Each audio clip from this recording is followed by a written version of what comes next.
नमस्कार दोस्तों, स्वागत है आपका डेली सारांश में। सना, आज हम 17 फरवरी 2026 के महत्वपूर्ण करंट अफेयर्स पर चर्चा करेंगे। जी अंसारी साहब, आज के सभी अपडेट्स एग्जाम ओरिएंटेड हैं, तो चलिए शुरू करते हैं। तो सबसे पहले एक बहुत ही जरूरी सवाल। आर्टिफिशियल इंटेलिजेंस की दुनिया में एक ग्लोबल लीडर बनने के लिए भारत का नया प्लान आखिर है क्या? चलिए इसी से आज की चर्चा की शुरुआत करते हैं। तो चलिए शुरुआत करते हैं एआई से। हाल ही में जो नेशनल एआई समिट 2026 हुआ है, उसने भारत के लिए टेक्नोलॉजी के भविष्य की कह सकते हैं, एक नई राह खोल दी है।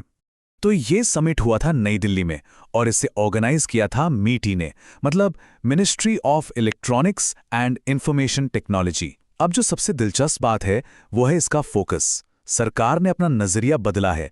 पहले था एआई फॉर प्रयास, मतलब कोशिश के लिए एआई, लेकिन अब है एआई फॉर विकास, यानी विकास के लिए एआई। इसका सीधा सीधा मकसद है कि एआई हर किसी तक पहुंचे, विकास का एक जरिया बने, और इसमें इंडिया एआई मिशन और डिजिटल इंडिया जैसे बड़े नाम अहम भूमिका निभा रहे हैं। अच्छा, इस पूरे समिट की जो नींव है ना, वो रखी गई है 9 सूत्र फ्रेमवर्क पर। ये एक तरह का गाइडिंग प्रिंसिपल है। इसके 3 मेन पिलर्स हैं: पहुंच, प्लैनेट और प्रयोग। अब देखिए, पहुंच का मतलब है कि एआई को हेल्थ, एजुकेशन, एग्रीकल्चर, मतलब हमारी बुनियादी जरूरतों तक पहुंचाना। फिर आता है प्लैनेट।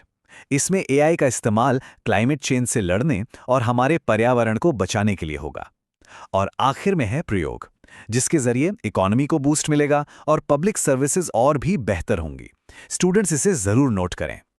ठीक है, तो टेक्नोलॉजी की बात तो हो गई, लेकिन देखिए, देश के विकास के लिए सिर्फ टेक्नोलॉजी ही नहीं, मजबूत अंतर्राष्ट्रीय संबंध भी उतने ही जरूरी हैं। तो इसी सिलसिले में अब जरा नजर डालते हैं हमारे एक बहुत ही खास पड़ोसी देश बांग्लादेश के साथ हमारे रिश्तों पर। देखिए, भारत बांग्लादेश के रिश्तों को समझना है तो थोड़ा सा पीछे जाकर वहां की पॉलिटिक्स को देखना पड़ेगा। साल 2001 से 2006 का जो दौर था, जब बीएनपी की सरकार थी, तब रिश्ते कुछ ठीक नहीं थे, काफी तनाव था। लेकिन फिर 2009 से 2024 तक शेख हसीना की अवामी लीग सरकार आई और हालात एकदम बदल गए। रिश्तों में जबरदस्त सुधार हुआ, कई बड़े बड़े कनेक्टिविटी प्रोजेक्ट शुरू हुए, और अब फरवरी 2026 में वहां चुनाव होने वाले हैं, जो इन रिश्तों के लिए आप कह सकते हैं, एक बहुत बड़ा टर्निंग पॉइंट साबित हो सकते हैं।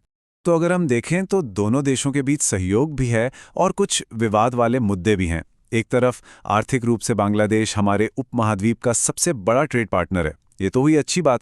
दूसरी तरफ सिक्योरिटी को लेके चिंताएं हैं, जैसे बीएनपी सरकार पर ये आरोप लगते थे कि वो विद्रोही गुटों को पनाह देते थे।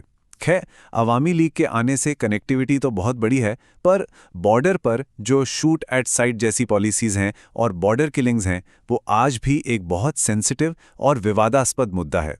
तो ये तो हुई पड़ोसी देशों की बात। अब जरा देश के अंदर आते हैं और पर्यावरण की बात करते हैं, जो आज के समय में एक बहुत बड़ी प्राथमिकता है।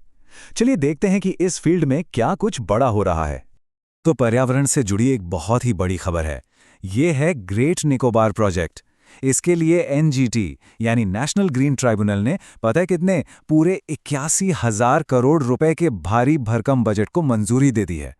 मतलब ये रकम ही बताती है कि ये प्रोजेक्ट कितना बड़ा और स्ट्रैटेजिकली कितना जरूरी है। हाँ, पर एनजीटी ने ये मंजूरी ऐसे ही नहीं दी है।